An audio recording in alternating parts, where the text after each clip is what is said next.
hospitalar. Ok? Beleza. Então, a gente sabe que nós temos dois conceitos de ética, né? Um que vai ser relacionado a regras e princípios, né? E o outro que vai ser relacionado ao quê? Como uma investigação que vai motivar, que vai distorcer, que vai disciplinar, que vai até mesmo orientar o quê? Esse indivíduo que vai chegar até ou o pronto atendimento ou a equipe que vai chegar até alguma situação de risco. Então, eu preciso saber a diferença entre esses dois conceitos de éticas, tá? Por quê? Porque tudo que trata do próximo vai se tratar de valores e princípios. Eu preciso o quê? Saber entrar e sair em qualquer situação. Só que quando a gente fala de aspectos legais, a gente meio que vai começar a tratar, né, começar a entender um pouquinho de erros, tá? Tanto os erros que são relacionados à enfermagem, tanto os erros que são relacionados aí à própria equipe médica. O que vai acontecer? Se a gente tem uma constituição, né, de um serviço de emergência, né, onde a gente precisa ter uma tomada de decisão, no qual eu não posso pensar muito, o que eu preciso estar bem fresco na minha mente quando se torna desse tipo de situação? Que a gente precisa ter um raciocínio clínico e um raciocínio crítico, tá? Mediante a qualquer situação. Justamente porque eu não consigo ficar muito tempo pensando para atuar num serviço de urgência e emergência. Então, eu preciso ter proatividade, tá? E preciso entender qual que é o tipo de procedimento que vai ser realizado àquele paciente ali, tá? Se a gente fala de proatividade e fala que a gente precisa desenvolver um raciocínio clínico, um raciocínio crítico, o que isso quer dizer, concluindo essa questão aí? Que a gente precisa tomar alguns tipos de decisões num curto espaço de tempo, tá? Quando eu falo isso, por quê? Porque muitas vezes o próprio paciente, né, que chega a ter um pronto atendimento, ou até mesmo a equipe que se desloca para atender uma vítima na rua, né, tem essa questão da escolha. Ah, não quero ser atendido por aquele médico, ou a equipe determinada não atende determinada situação. O que a gente precisa entender? Nós não escolhemos paciente para atender. Nem paciente escolhe a equipe por qual ele quer ser atendido, tá?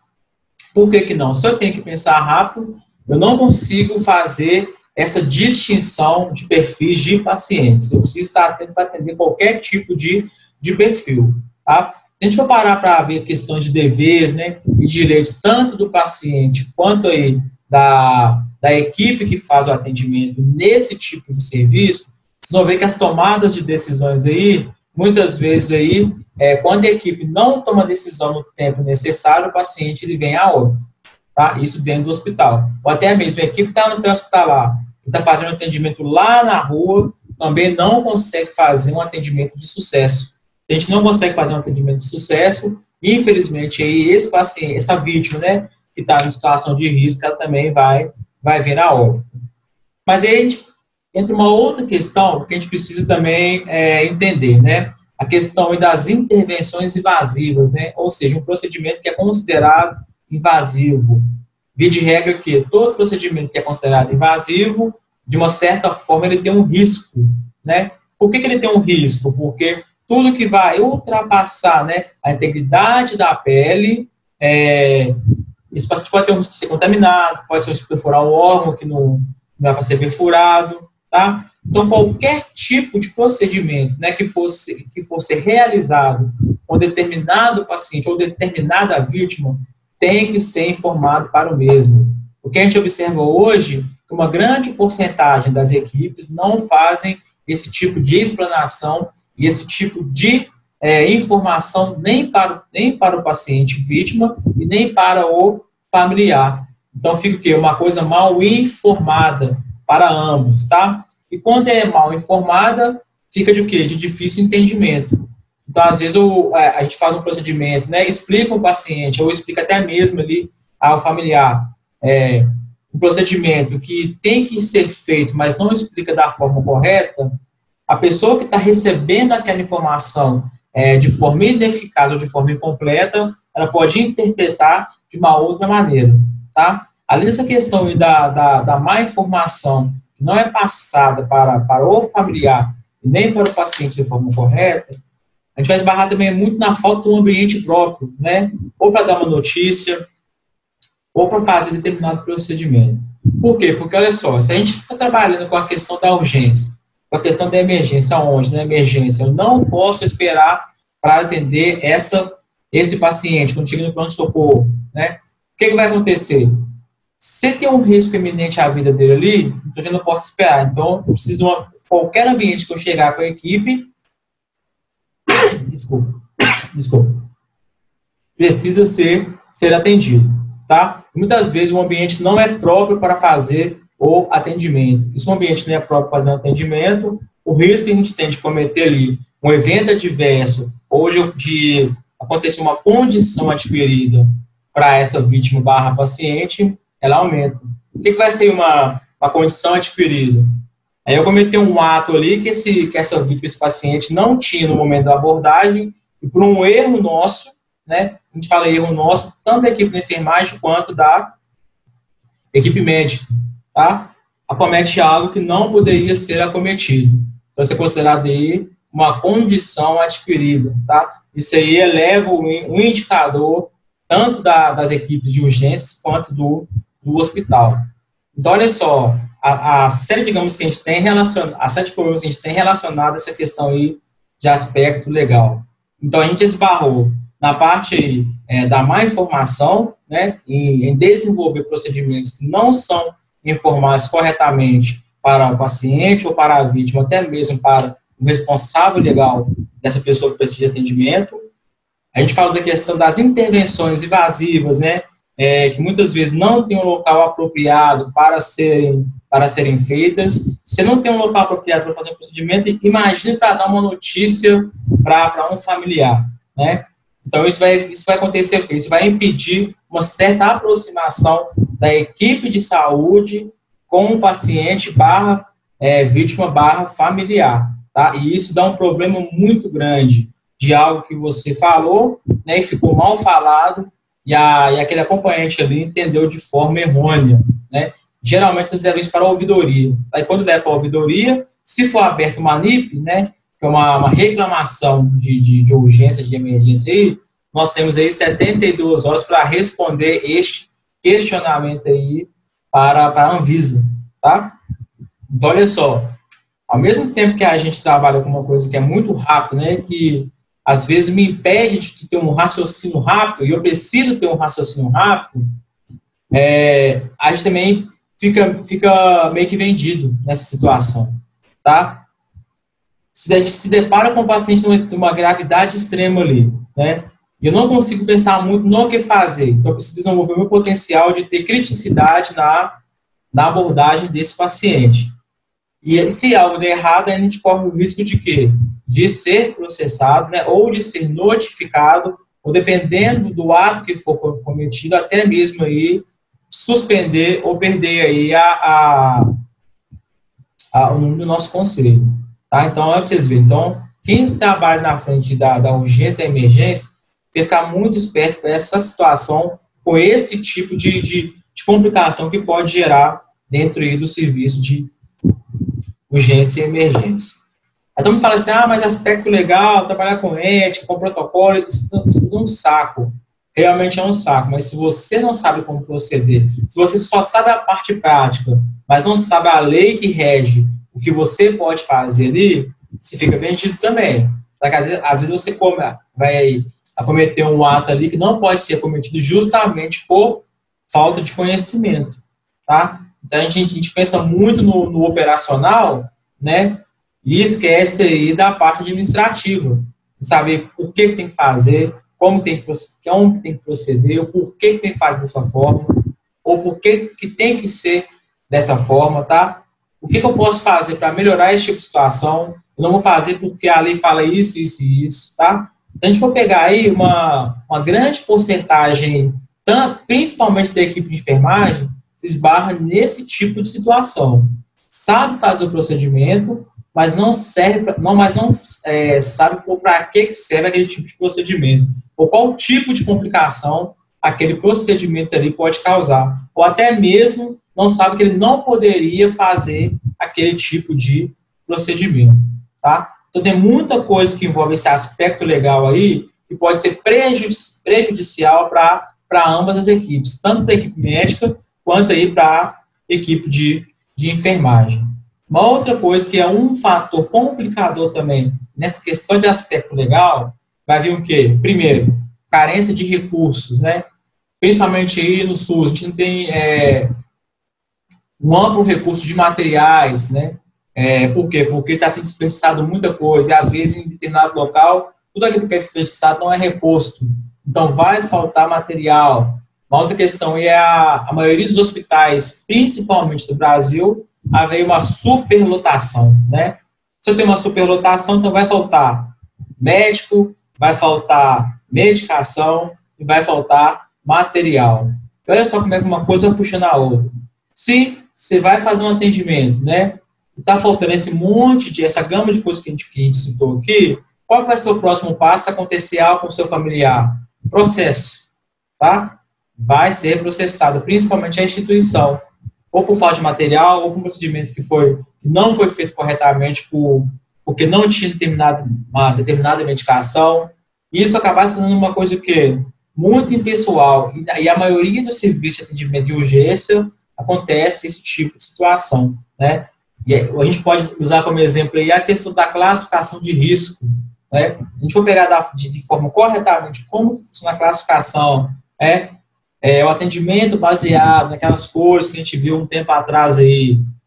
Se funcionar dessa maneira, tem que ser funcionado, 70% a 80% das reclamações hoje dentro do serviço de urgência, elas não aconteceriam, tá? Mas tem acreditado, né, que tudo que começa errado, no final também vai dar errado. Mas por que não faz o certo?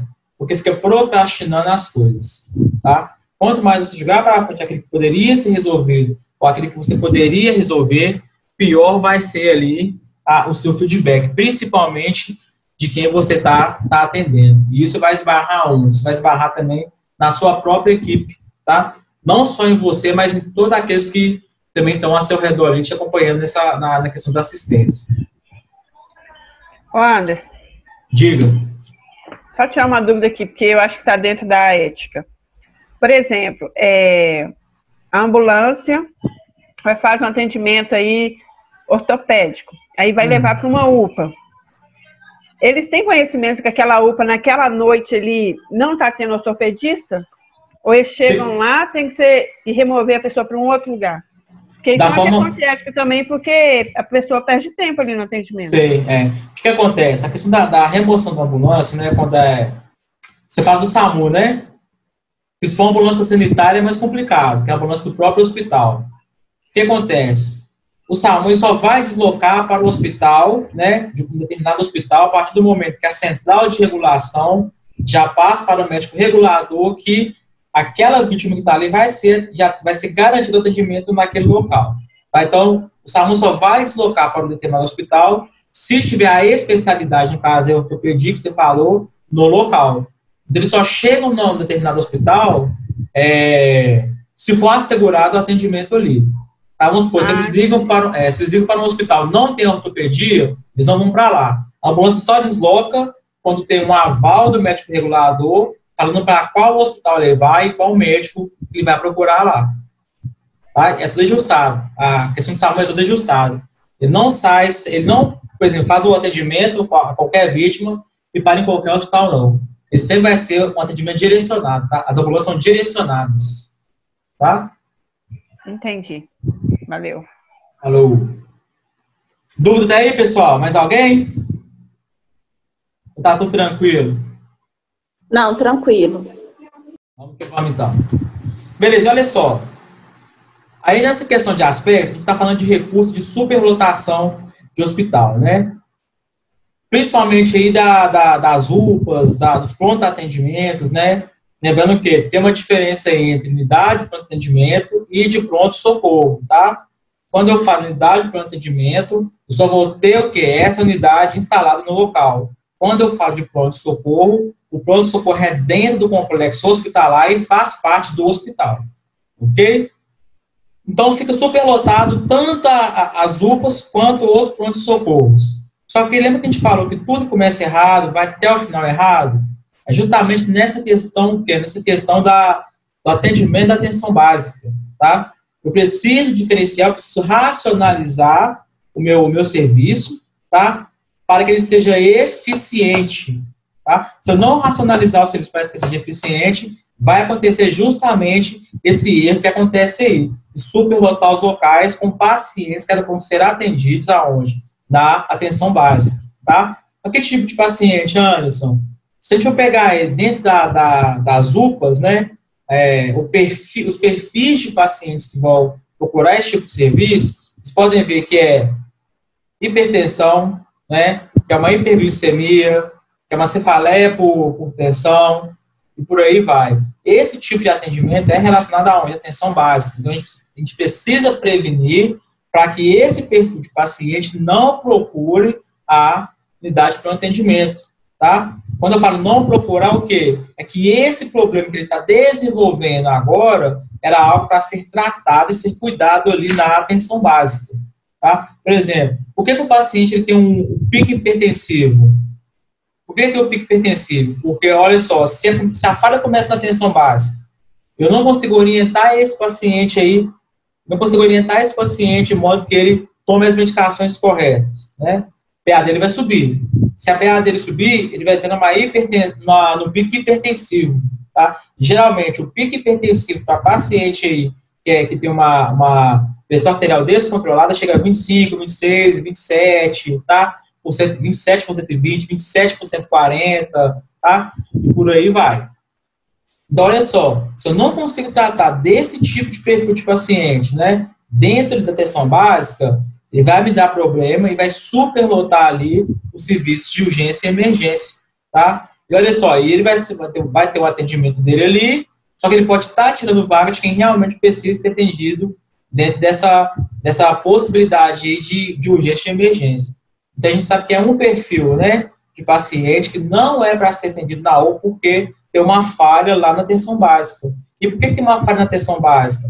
Geralmente, a falha é de comunicação, tá? Se tem falha de comunicação, esse paciente que é hipertenso, né, que faz parte de um grupo de risco, né, que tem ali dentro da atenção básica orientações durante 3 dias na semana, o cara não volta mais, por causa dessa falha de comunicação. E se ele não volta mais, ele também não toma a medicação da forma que tem que ser tomada. E se não toma a medicação da forma que tem que ser tomada, vou ter alteração de parâmetros vitais. Então, um paciente que aparentemente ele estava estável, ele começa a se tornar um paciente instável, tá? Então, uma doença que era crônica começa a ficar uma doença agudizada. O que é uma doença agudizada? Aquele que estava em estabilidade começa a ficar em instabilidade. Então, vai começar a complicar, tá? Então, vou ter pico hipertensivo, vou ter pico hiperglicêmico, tá? Algo que eu conseguiria controlar dentro ali da atenção básica. Então, é esse perfil de paciente que a gente precisa ficar atento. Porque se um paciente desse é classificado como amarelo e eu estou negligenciando, demorando em fazer o atendimento, ele pode ficar laranja, o laranja pode ficar vermelho, tá? Então, a nossa concentração e a nossa atenção tem que estar justamente nesse tipo de situação, tá? A gente sabe que precisa fazer o atendimento, mas ao mesmo tempo eu preciso saber ali o que está regendo, né? Tanto em aspecto legal quanto em aspecto físico, o atendimento a determinado tipo de paciente, ou até mesmo o espaço no qual você está alocado trabalhando, tá? Seja no hospital ou seja aí numa unidade de pronto atendimento.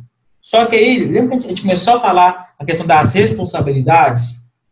É uma coisa muito doida. Por que é uma coisa muito doida? Eu vou ter 2 tipos de equipe, né? Que estão aí na linha de frente do atendimento, que é a equipe de enfermagem e a equipe médica. O que a gente vê muito acontecendo é quando acontece algum tipo de erro, né, dentro do hospital, a gente sempre procura o culpado, né? Só que aí a enfermagem sempre vai culpar o médico sempre vai culpar a equipe de enfermagem, tá? Só que a gente tem que lembrar que as responsabilidades, elas são compartilhadas, tá?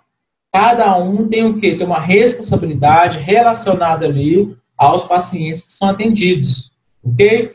Se é um trabalho em equipe, então a responsabilidade ela é dividida, tá?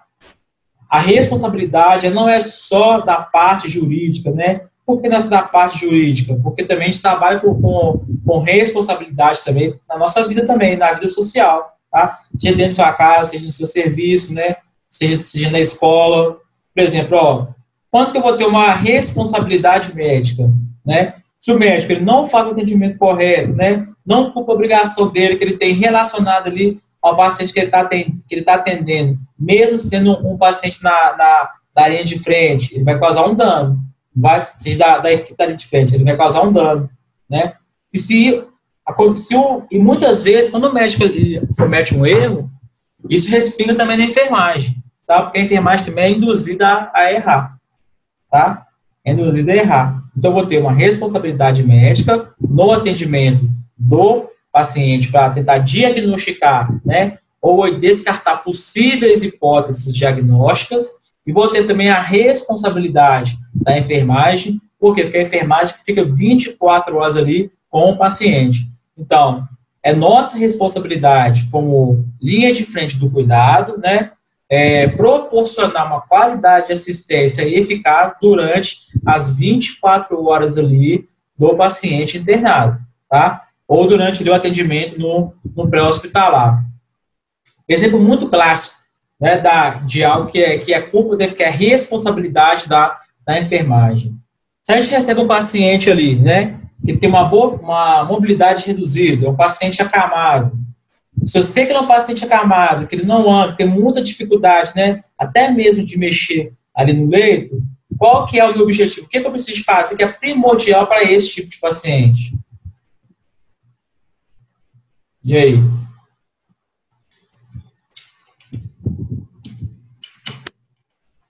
Vamos lá. O que eu preciso fazer? O que é primordial para me saber? O que eu preciso fazer? Recebo um paciente acamado. O que eu tenho que fazer? Qual que é meu objetivo ali? Meu principal objetivo com o paciente acamado que tem dificuldade de locomoção? É mudança de decúbito. Mudança de decúbito. Olha para você ver, Ana. É uma questão séria isso, porque a gente sabe que o paciente precisa... a gente precisa proporcionar uma mudança de decúbito. Então, por que a enfermagem hoje, a maioria dos pacientes são internados, né, em alas crônicas, esse paciente, a gente sabe que tem que mudar de decúbito, o cara desenvolve aí uma osteopressão. Verdade. Falta de cuidado, né? Nós somos responsáveis, eu corresponsáveis pela assistência desse paciente. Então, se o paciente desenvolve uma osteopressão aí, a responsabilidade de quem? Da enfermagem, tá? Aí eu vou mais longe. Se ele desenvolve uma osteopressão e desenvolve uma infecção relacionada à osteopressão, então nós temos duas responsabilidades. Desenvolvimento dessa osteopressão, dessa lesão, e o desenvolvimento de uma infecção que esse paciente vai ter, tá? Mesmo a gente sabendo que isso é responsabilidade nossa, ainda somos falhos nesse quesito, tá? De mudança de decúbito. Então, eu preciso saber o quê? Determinadas coisas que acontecem com o paciente é responsabilidade da enfermagem. E acaba que a gente cai num círculo vicioso, né? O famoso eu não fiz, fulano não fez, então eu não vou fazer. E vai virando uma bola, né? Por exemplo, a gente pega muito o paciente sem acesso dentro da emergência, né? ou em observação na emergência, justamente por causa disso. Fulano não funcionou o acesso, né? Então, quem pegou o plantão depois, viu que fulano não funcionou, vai perguntar por que não funcionou. Se não tem resposta, ele também não vai funcionar. Vai passar, quando você assusta, o paciente está lá para tomar antibiótico 3 dias, né? E está 3 dias sem acesso, ninguém sabe por quê. Porque um não fez, o outro não vai fazer. Vira um ciclo vicioso isso aí. Tá? Vou ficar muito perto desse tipo de situação, porque às vezes você está cometendo um ato ali, você vai prejudicar a integridade do paciente. Tá? Se você prejudica a integridade dele, você vai ser responsável por esse tipo de situação. Ok? Aí a gente começa a entrar em alguns termos, né, que são extremamente importantes para a gente poder saber. No caso, então, da negligência. Né? O que vai ser negligência? O que vai caracterizar a negligência? Quem vai responder essa aí? O que vai caracterizar a negligência aí? Desleixo. que mais? Palavra-chave, né? Para caracterizar A falta. falando da negligência, né? E aí? Qual vai ser o principal ato da negligência aí?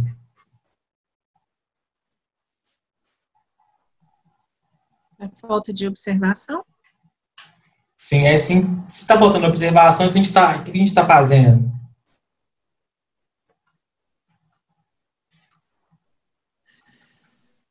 Ué, tá. Um ato omissivo, professor. Justamente. A gente está omitindo algo, tá? Olha você ver, o que isso pode impactar para a gente, então? Se a gente está omitindo algo que está acontecendo, né? O que isso pode impactar principalmente aí para o serviço da enfermagem, né? Ou até mesmo para o serviço médico. A gente sabe que para ser considerado negligência, existem alguns fatos, né? Tem que ser observado, no qual eles vão se configurar uma real negligência, tá? Por exemplo, o abandono aí do paciente é uma negligência? O abandono do paciente relacionado à equipe médica e à equipe da enfermagem, tá? É uma negligência. Sim. Exatamente. É considerado uma negligência, né? O que isso pode acarretar para a gente? Principalmente se esse paciente não tiver acompanhado. A gente tem que pensar o seguinte, olha só. Você tem um horário de serviço, né? Vamos supor, seu plantão ou é de 7 às 19 ou é de 19 às 7. O que a gente tem que pensar? Todas as vezes que você coloca o seu dedo lá ou passa seu crachá, né? Naquela catraca lá, o que você tá inferindo? Que você se tornou, a partir daquele momento que você colocou a digital, que você passou o seu crachá e que você é responsável pela escala que você vai assumir a partir daquele momento, tá? Então, quando você começa a criar essa questão, ou você estabelece essa relação, né, da equipe com o paciente, você já se torna corresponsável pelo cuidado dele até o momento que você largar esse plantão. Então, se você vê algo acontecendo com o paciente que está na sua escala, mas você não toma nenhum tipo de posição, né, o que vai caracterizar o abandono ali, principalmente do cuidado, ele vai ser considerado uma negligência. Você vai responder por isso, tá? A mesma coisa vai ser o quê? Vai ser o que a gente chama de omissão de tratamento. O que vai ser omissão de tratamento? Vai ser quando o médico vai, ou não vai transferir esse paciente para determinado local que tem que ser transferido, né? Ou até mesmo a enfermagem não faz algo que tem que ser feito, por exemplo, passar uma sonda, né? Ou impedir que ele tenha um atendimento com uma outra especialidade, né? Ou em outro setor, tá? Quando tem essa omissão de tratamento, mesmo sabendo que ele precisa ser encaminhado para algum local, também é considerado aí uma negligência. O pessoal usa muito o exemplo aí de especialidade médica, né?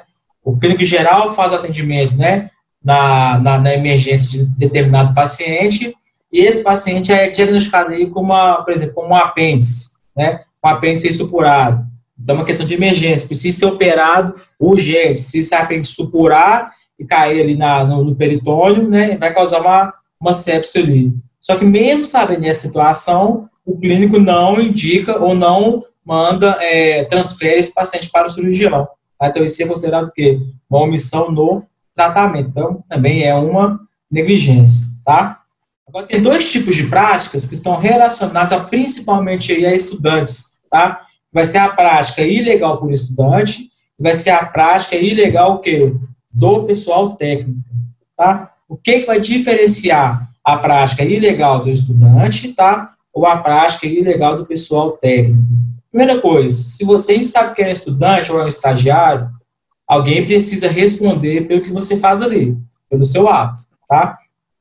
A partir do momento que você começa, né, a fazer determinado procedimento dentro do hospital, sendo você um estudante ainda, então a pessoa que está ali, que está te supervisionando, é corresponsável por tudo que você faz ali dentro.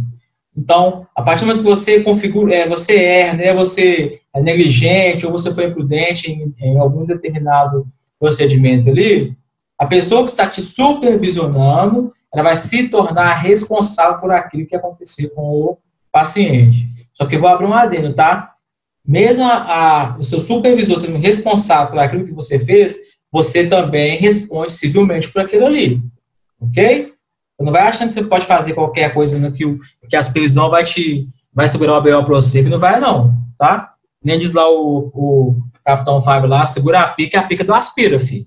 Então, cuidado aí, que vocês cometem dentro do hospital, mesmo sendo estagiários. Principalmente, professor, quando for uma coisa falada e não assinada, né? Justamente, principalmente isso, tá? Vai lá e faz para mim que depois eu assino, tá? Ó, eu acabei de preparar isso aqui, vai lá e administra para mim. Não cai nessa balela não, hein, gente? Porque qualquer coisa que acontecer, mesmo que vocês tenham alguém respondendo por vocês, vocês também respondem civilmente isso aí, ok? Além de minar até mesmo aí o processo de confecção aí, ou o andamento do corrente de vocês, tá? Eles respondem por isso. Então, cuidado com esse tipo de situação. Isso é muito corriqueiro dentro do hospital, tá? A gente não conhece o coração das pessoas que estão ali treinando a gente, né? Então, vamos ficar esperto com esse tipo de situação. Todo dia, nem vocês falam aí, né? Todo dia são um bobo de casa. Então, cuidado com esse tipo de situação aí, tá? Da mesma forma, vai ser a prática legal o quê? Do pessoal técnico, tá? O que acontece mais? Por exemplo, ó, você faz um procedimento ali que você não pode fazer também, né? Ou você foi delegado a fazer, né? Ou você não tem preparação para aquilo ali, mas você foi lá e executou de maneira errada, né? Então, quem está também te supervisionando vai responder por isso também. E você da mesma forma, porque quem causou algum tipo de lesão foi você, tá? Essa questão que a Jordana falou aí, ó, de falar da ordem de boca, né? Ou te direcionar, ou referenciar. Ordem não, ordem fica muito como fala? Não é questão de dar ordem, ninguém manda em vocês, é questão de delegar a função, delegar algo que não é da sua competência. Te passa uma responsabilidade que não é sua, né? Justamente. Então, cuidado com esse tipo de situação. Se você sabe que não é da sua competência fazer aquele tipo de situação ou aquele tipo de procedimento, você pode se negar a fazer, tá? Então, cuidado com isso aí. É preciso tem que ter muito bem definido quais que são os nossos direitos, quais que são os nossos deveres, até mesmo como aí estagiário. Ficar muito esperto com essa questão aí, tá? Uma outra coisa também que a gente precisa entender também, olha só, é que a gente vai chamar de negligência hospitalar, tá? O que vai ser uma negligência hospitalar? É algo que um monte de gente confunde, porque não sabe a real situação e como que funciona essa questão do atendimento. Por exemplo, ó, vamos supor que você está transitando pela rua aí, né? Aí, de repente, você não tem convênio. Aí, de repente, você passa mal, né, na porta do Mater Dei e a situação que você está passando por aquele momento é uma situação de risco. Você tem um risco iminente à morte ali, se você não for atendido. Então, o hospital, ele precisa te atender, mesmo sendo particular, tá? Se o hospital não te atender, né, e você for a óbito ali, o hospital vai responder por negligência de atendimento, tá? Isso é qualquer hospital, mas presta atenção, quando que eu vou ser atendido, por exemplo, quando que uma pessoa que não tem convênio vai ser atendida por hospital particular? Quando a situação se configurar em uma situação de risco iminente à vida dessa pessoa, tá? Se ela passar, por exemplo, dar um infarto na porta de um hospital particular e o hospital não atendeu, negligência, tá? Ele é obrigado a atender essa vítima que passou mal na porta do hospital ali. Depois que ele fizer o atendimento e tirar essa vítima de situação de risco, aí sim ele vai transferir para um hospital de serviço público, tá? Se ela não tiver convênio. Ou até mesmo se ela tiver convênio e esse convênio não for de referência do hospital, o hospital não atende esse tipo de convênio, o hospital tem que atender, depois que estabilizar essa pessoa, transferir para um hospital de origem do convênio daquela vítima ali. Ok? Isso aí é lei. Então, se acontecer esse tipo de situação, é só lembrar que o hospital particular só é obrigado a atender uma vítima se for uma vítima que estiver em risco eminente à vida dela. Tá? Então, não confunda isso. Passei mal, tive uma lipotímia, caí na porta do hospital, desmaiei, ninguém me atendeu. Não vai te atender mesmo, não. Se tiver convênio, não. Professor, Dentro dos hospitais particulares, quando a gente chega na recepção, já tem escrito lá, né? Não tem convênio com o SUS. Geralmente na recepção tem lá escrito isso. Isso. Por exemplo, eu já vi no Life Center, no Mater Dei também. Sim, o que acontece? Realmente não tem convênio com o SUS, né? Mas todo hospital particular, eles têm que direcionar uma porcentagem para atendimento ao SUS, tá? Justamente por esse tipo de situação isso acontecer aí. Se alguém passar mal na porta do hospital, mas se o risco for eminente à vida dele, aí sim tem que ser atendido, tá? Logo após que ele é atendido, que ele é estabilizado, aí sim faz o encaminhamento desse paciente para o hospital público, tá? E mesmo assim o Estado tem que repor depois do hospital particular. Cadê a Lorena? Tá? Tranques aí, galera. Como que vamos então? Deixa eu botar uma presença aqui. Beleza. Então, ó, negligência hospitalar. O que vai caracterizar a negligência hospitalar? Primeiro, o atendimento, né, de pacientes ou de vítimas que têm risco eminente à vida, tá? Qualquer que seja a condição do hospital. Quer nem saber se o hospital tem que fazer o atendimento, ok? Quando o hospital der aquilo que a gente chama de alta prematura. O que é uma alta prematura? O paciente, a gente sabe que ele vai ficar internado lá durante 10 dias. Só que não tem mais vaga no hospital. O que eles vão fazer? Vai pegar o paciente mais tranquilo e dar alta para ele. Tá? Isso é uma alta prematura. A alta prematura é negligência. Se você sabe que o seu tratamento vai durar 5 dias de internação e o médico libera em 2, mesmo você estando passando mal, é negligência hospitalar. Ok?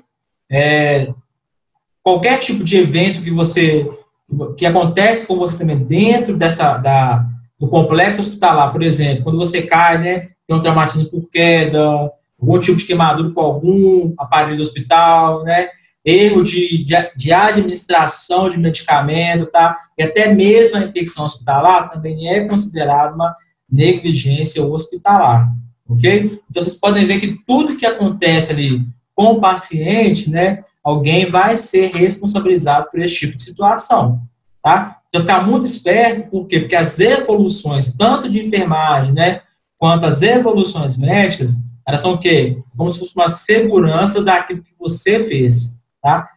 Primeiro local que o juiz vai, quando acontece esse tipo de coisa, a gente tem um processo que a gente chama de judicializado, né? Um processo hospitalar judicializado por algum paciente, o primeiro local onde o juiz vai é justamente na evolução de enfermagem. Tá? Por que vai na evolução de enfermagem? Porque ele sabe que é a única equipe que o quê? Que fica 24 horas ali com o paciente. Então é comum ele conseguir achar o erro. Tá? O que ele entende também? A enfermagem é continuidade. Se a enfermagem ela é continuidade, não quer dizer o quê? Que eu vou ter uma sequência de acontecimentos e fatos que vão justificar aquele que está acontecendo com aquele paciente.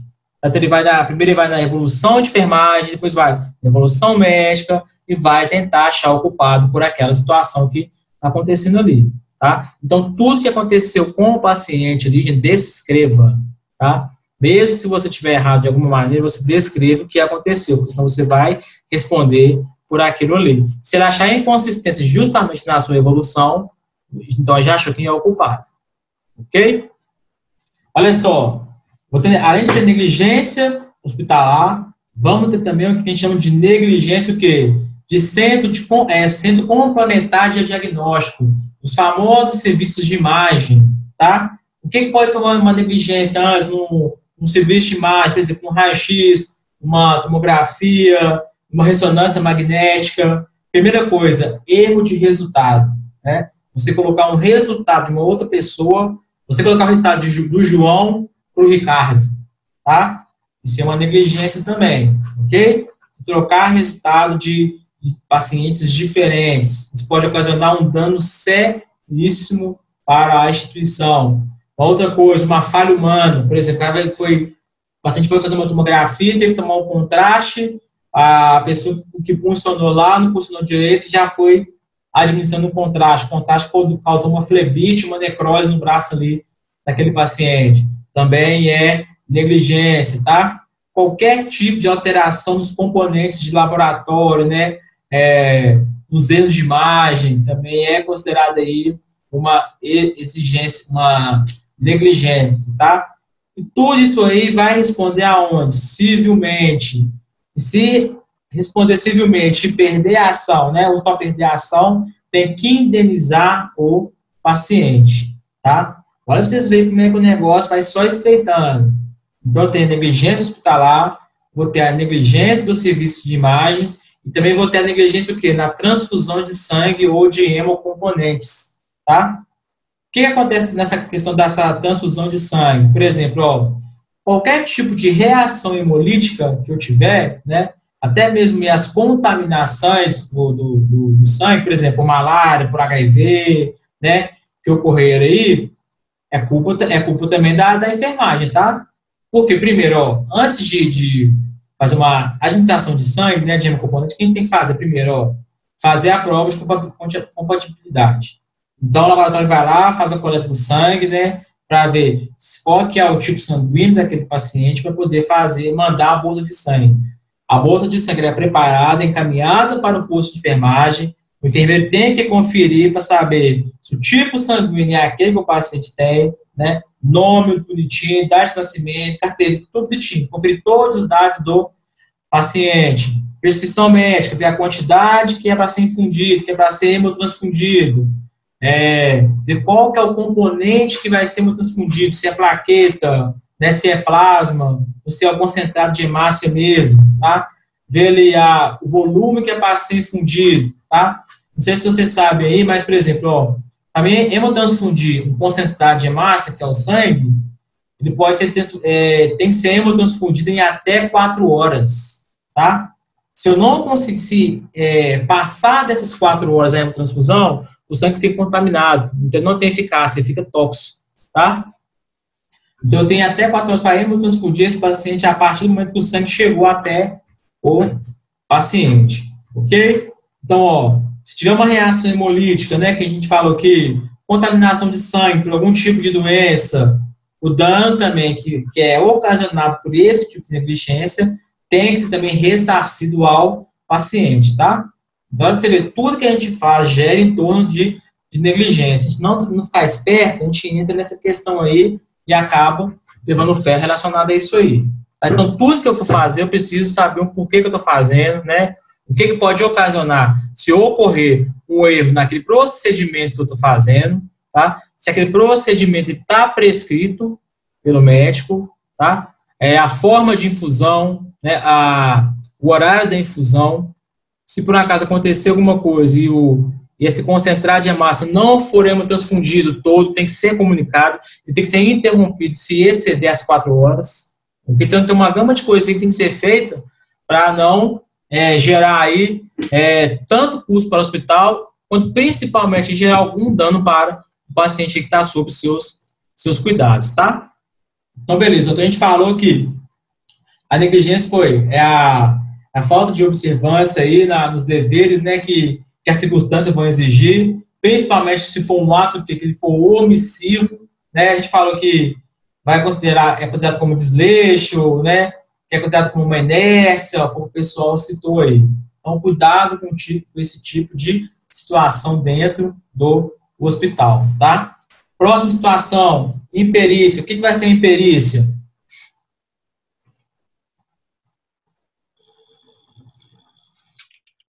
E aí, o que vai ser imperícia?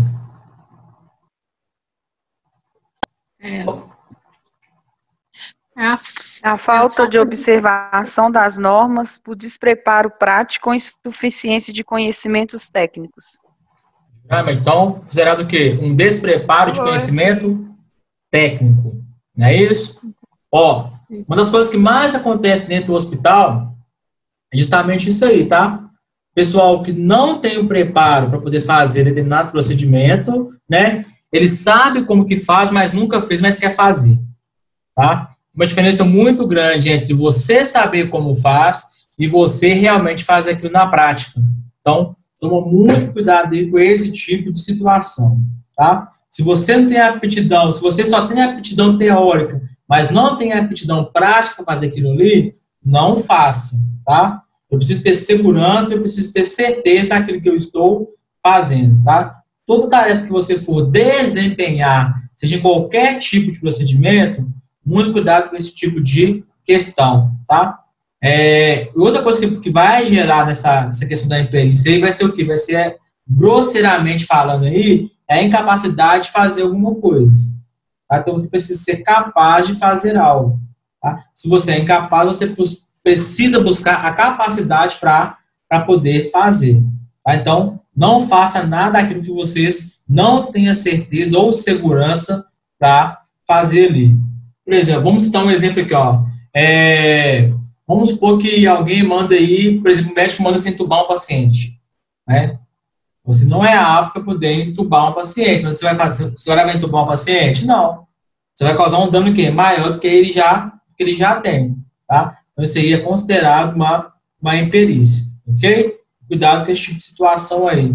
O aspecto, vocês têm que ver pela cabeça o seguinte: tudo que está relacionado ao paciente ali,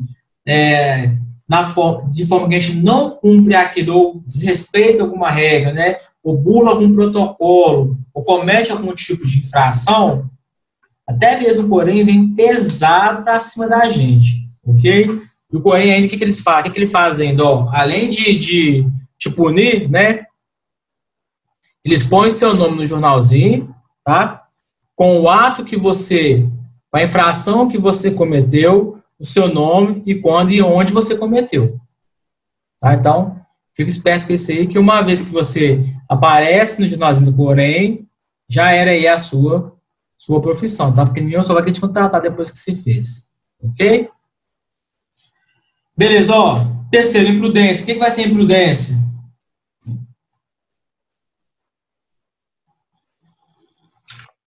E aí?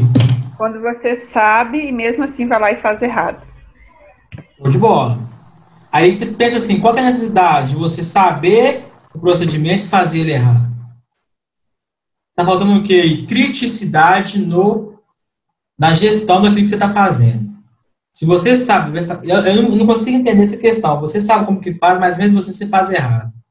Por que você faz errado? Você precisa identificar qual que é a causa que está te levando a fazer um procedimento errado. Entendeu? Então, olha só. Vamos supor, o que acontece? Você está lá dentro do hospital, né? Aí, de repente, o paciente que precisa dos seus cuidados lá pediu para você ir você precisa fazer ali um antibiótico no paciente. Você sabe que ele, no braço direito dele, ele tem uma fístula arteriovenosa. Não pode fazer naquele braço, mas você vai lá e faz da mesma forma. Aí você vê. Então, eu preciso ter um raciocínio clínico, um raciocínio crítico muito grande tratando dessas questões, tá? Tudo que vai beneficiar ali o paciente, né, de algo que eu faço errado, uma hora você vai ser pego. Por quê? Porque vai trazer sérios transtornos para aquela pessoa que tá ali, ok? Então, cuidado em você fazer algo precipitado, né? Em fazer algo que você acha que você sabe fazer, se meter as caras e querer fazer. Então, cuidado com esse tipo de coisa, tá? Ao mesmo tempo que eu preciso ter proatividade, eu preciso ser ágil, que eu preciso racionalizar o meu tempo, eu preciso ser inteligente também.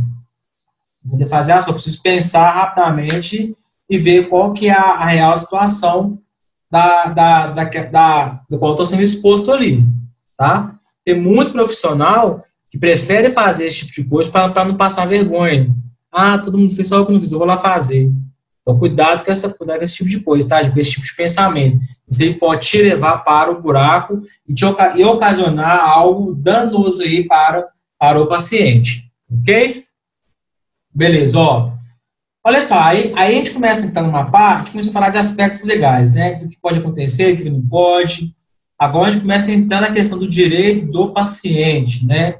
Por exemplo, o que vai ser o direito do paciente dentro do hospital? Primeira coisa que a gente precisa pensar é o seguinte: todas as vezes que um paciente ou uma vítima é internada, né, dentro do hospital, ela vai assinar um termo que chama termo de consentimento informado. O que vai ser esse termo de consentimento informado? vai falar, ó, que ele está sendo admitido ali naquele hospital e que ele tem ciência de, por exemplo, se ele tomar, que o procedimento que ele vai fazer, ele pode causar cegueira, pode ficar sem o braço, pode morrer na meio de operação, pode ficar em estado vegetativo. Então, ele assina isso que eu chamo de termo de consentimento informado. É exposto para ele todas as situações que podem acontecer com ele, decorrente daquele procedimento que ele vai fazer, tá? Qualquer pessoa que faz uma cirurgia aqui, ou que interna em qualquer hospital, seja o procedimento ambulatorial ou o procedimento de internação, tem que responder e tem que assinar o termo de consentimento informado, tá? O que vai gerar para a gente isso dentro do serviço de urgência e emergência? Uma coisa que é menos utilizada aí é justamente esse termo. Por que o termo de consentimento informado dentro do serviço de urgência e emergência é um documento que quase ele não é utilizado? Primeiro, precisa saber o quê? A criticidade da situação daquele paciente que chegou ali para mim, tá? Como assim? Eu não entendi. Preciso saber qual que é a classificação de risco dele, se é verde, se é amarelo, se é laranja, se é vermelho, tá? Por quê? Porque um paciente que chega vermelho, ele vai assinar um termo de consentimento informado? Não vai, por quê? Porque não está consciente e muito menos tem alguém com ele. Deu para vocês entenderem essa questão aí? Então, olha só, hoje em dia, por que está sendo muito utilizado esse termo de consentimento informado?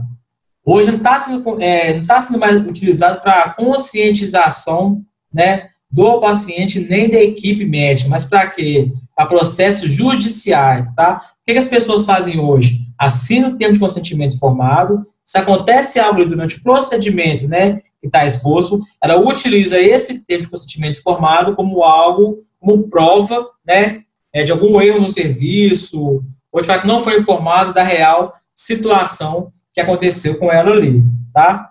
Então, o que acontece? Todas as vezes que um paciente vê uma amputação, fizer uma cirurgia de alto risco, por exemplo, uma cirurgia cardíaca, uma cirurgia neurológica, né, uma cirurgia torácica, né, tem que esse tipo de paciente ou familiar que é responsável por esse paciente tem que solicitar o termo e assinar esse termo de consentimento informado, tá? Apesar que hoje o hospital usa esse termo para qualquer tipo de situação, mas nesses três quesitos em si, por exemplo, amputação, cirurgia de alto risco, né, tem que ser assinado o termo de consentimento informado, tá? É um dever, é um direito do paciente assinar esse termo e levar esse termo.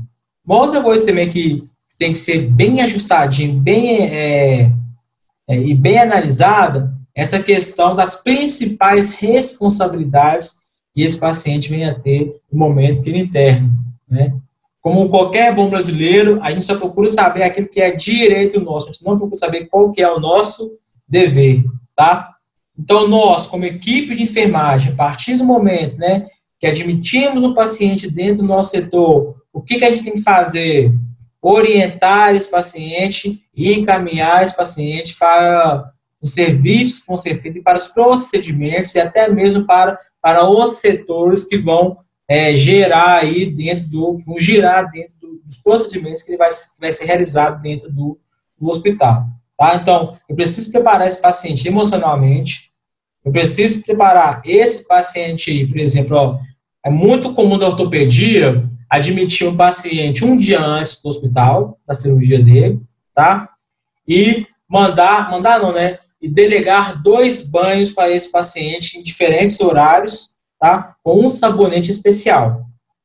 Por exemplo, vamos supor que amanhã fulano vai fazer uma cirurgia amanhã às 7 horas da manhã. O ortopedista pede para internar esse paciente hoje, tá? Quando for 22 horas, esse paciente vai tomar um banho com clorohexidina, que é um sabonete especial para tirar a bactéria, hoje 10 horas da noite. Vai entrar em jejum, tá? Quando for amanhã 6 horas da manhã, esse paciente vai tomar um outro banho com clorohexidina, aí sim vai para o bloco cirúrgico, tá? É muito comum acontecer isso dentro da ortopedia, tá? Então, isso deve ser informado no ato da internação. Porque muitas vezes o médico não passa para o paciente qual que é o procedimento que ele tem que fazer, né? E isso fica a cargo de quem? Da equipe de enfermagem, ok? Então, se você receber um paciente que é um paciente eletivo, que internou para fazer qualquer tipo de procedimento, ele tem que ser orientado desde que ele interna até o momento que ele sobe para o bloco cirúrgico, tá? E vocês vão ver que quando você faz esse tipo de coisa, né, você consegue ajustar esses tipos de informações, não fica gargalo para erro, tá? Então ele sabe o horário que ele vai ser admitido, o horário que ele vai entrar de jejum, o horário que ele vai tomar esses 2 banhos especiais e o horário que ele vai subir para o bloco cirúrgico, ok? Dúvidas? Então, podemos seguir. Vamos que vamos, então.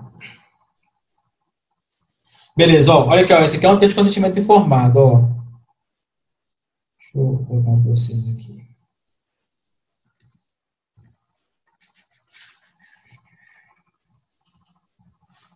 Olha aí, ó.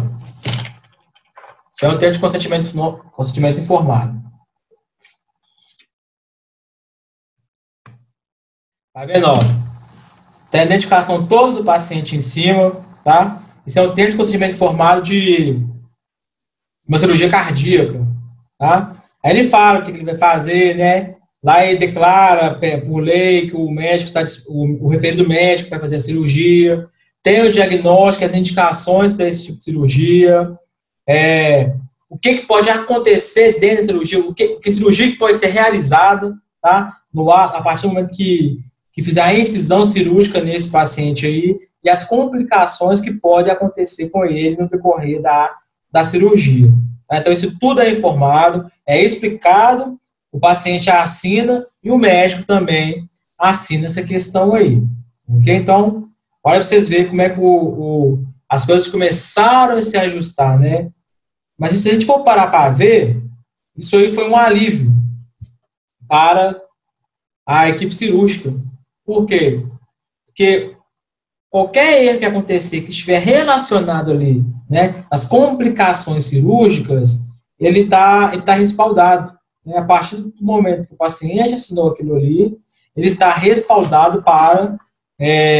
fica tranquilo, se o paciente levar ele no pau, ele não vai causar nenhum dano. Por quê? Porque o paciente foi orientado que poderia acontecer esse tipo de situação. Tá? Então, toda vez que você for fazer um tipo de cirurgia, ou um parente seu for fazer um tipo de cirurgia, pede para assinar o termo de consentimento informado, pede para o médico avaliar essa questão do que foi colocado ali como complicações, tá? E procure se cercar de tudo que pode ocasionar uma complicação ali para o seu familiar, tá? Porque às vezes tem coisas que podem acontecer, mas não são colocadas no termo de consentimento informado. Aí isso vai prejudicar aí, se por um momento, se por algum caso acontecer um erro médico, você precisar acionar a justiça, você não vai ser respaldado por isso aí. Então, cerque de tudo que pode acontecer, né? Leve uma pessoa que realmente entenda aquilo que tá escrito ali, para não ter problemas futuros lá na frente. Tá? Beleza, ó, ainda nessa parte ainda, o que pode ser considerado também? Uma recusa ao atendimento. O que vai ser uma recusa ao atendimento? Eu vou ter 2 tipos de recusa ao atendimento. Eu vou ter a recusa ao atendimento, que ela é ocasionada pela equipe médica e pela equipe de enfermagem, e vou ter a recusa do atendimento pelo próprio paciente, tá? É um direito do paciente recusar o atendimento.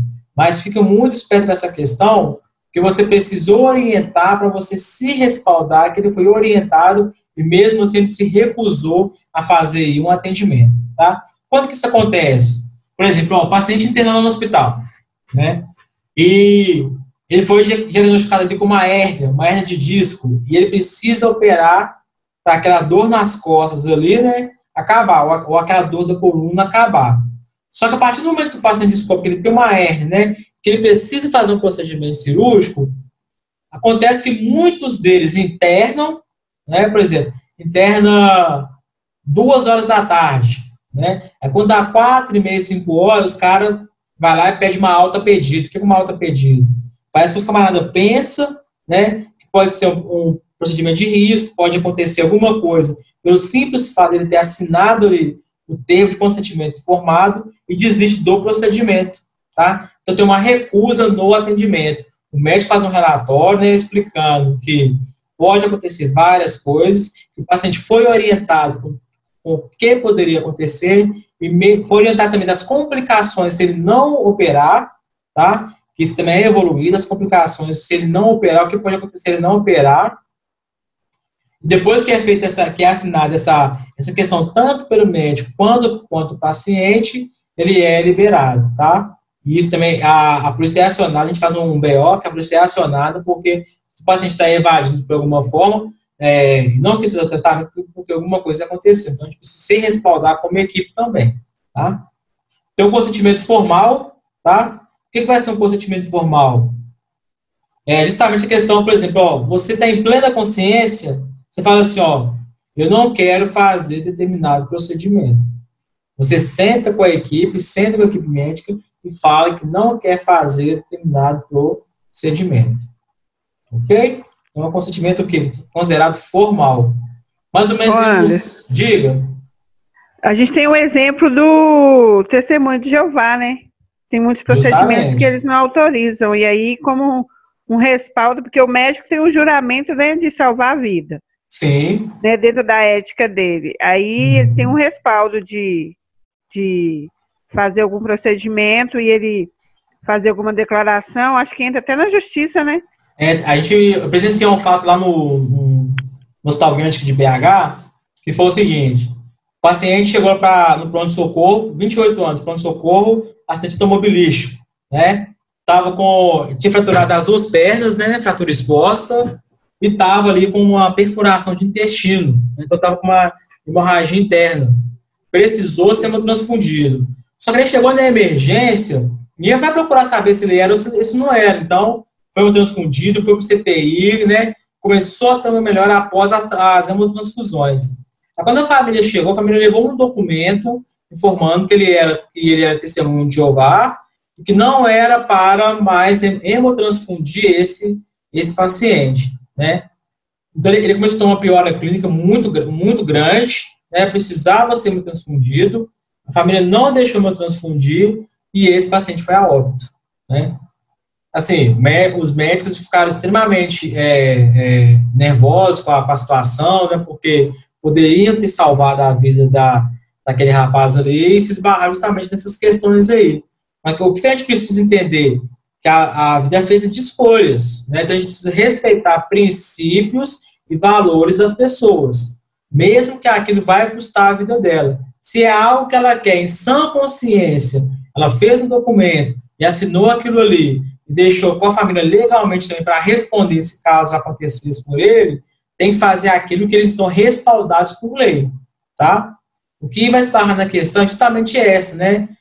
Por que não só o médico, mas também com a equipe de enfermagem, eles se sentem impotentes, porque eles saberiam que poderia ser feito algo para beneficiar esse paciente e, de alguma forma, foram bloqueados de fazer algum tipo de procedimento relacionado à hemotransfusão, que poderia salvar esse rapaz. Enfim, né, então, a família respondeu por isso, não quis que fizesse hemotransfusão, estavam tranquilos da decisão, né? Sabiam que foram informados que se não fizesse a hemotransfusão, que o paciente poderia vir a óbito, que a chance dele vir a óbito sem esse tipo de propedêutico era muito grande, mesmo assim a família não concordou e ele foi a óbito, tá? Então a família assinou o termo de consentimento falando que poderia acontecer se ele não fosse hemotransfundido, ok? E ainda processaram o hospital porque quando ele foi levado para o hospital, né, o hospital fez a hemotransfusão. Só que aí, depois eu